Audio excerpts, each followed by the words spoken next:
Alhamdulillah, Allahumma salli wa sallim wa barik ala Rasulillah Sayyidina Muhammad ibn Abdillah.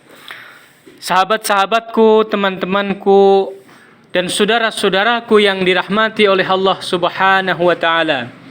Masih bersama sahabat Jarir yang dikatakan oleh sahabat Umar, beliau itu adalah Yusufnya umatnya Kanjeng Nabi Muhammad sallallahu alaihi wasallam.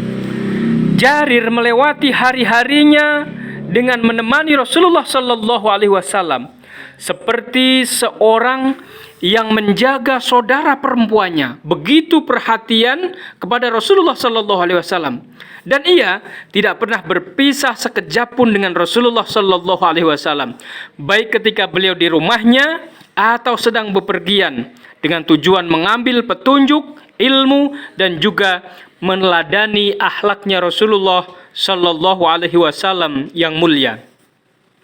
Kecintaannya kepada Nabi sallallahu alaihi wasallam, kepada kekasih Allah, selalu bertambah seiring bergantinya hari. Jadi makin hari makin cinta dan makin cinta, sehingga ia berangan-angan untuk mengorbankan jiwa, harta, bahkan segala yang ia miliki untuk membela Rasulullah sallallahu alaihi wasallam.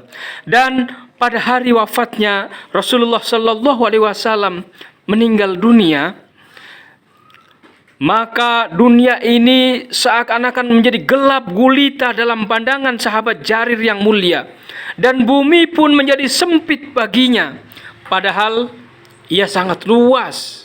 Jadi seolah-olah dia tidak berpijak di bumi yang ia kenal. Bahkan hatinya seperti remuk karena kesedihannya dengan meninggalnya Rasulullah Muhammad sallallahu alaihi wasallam. Setelah Nabi sallallahu alaihi wasallam wafat, Jarir selalu meneladani Rasulullah sallallahu alaihi wasallam. Beliau menghidupkan sunnah-sunnahnya dan juga hidup damai di bawah naungan sunnahnya, baik di setiap diamnya, geraknya, bahkan di setiap ucapannya. Dan ketika Abu Bakar radhiyallahu anhu menduduki kursi kekhilafahan, beliau sudah mengetahui kemampuan dan kedudukan Jarir bin Abdullah. Dan ketika Abu Bakar meninggal, dia ridho dengan Jarir. Begitupun sahabat Umar, Utsman, dan sahabat-sahabat yang lainnya.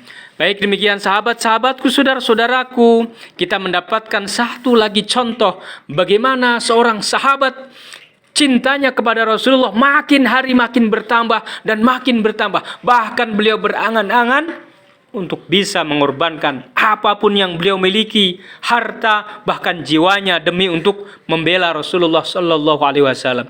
Barakallahu fikum. Assalamualaikum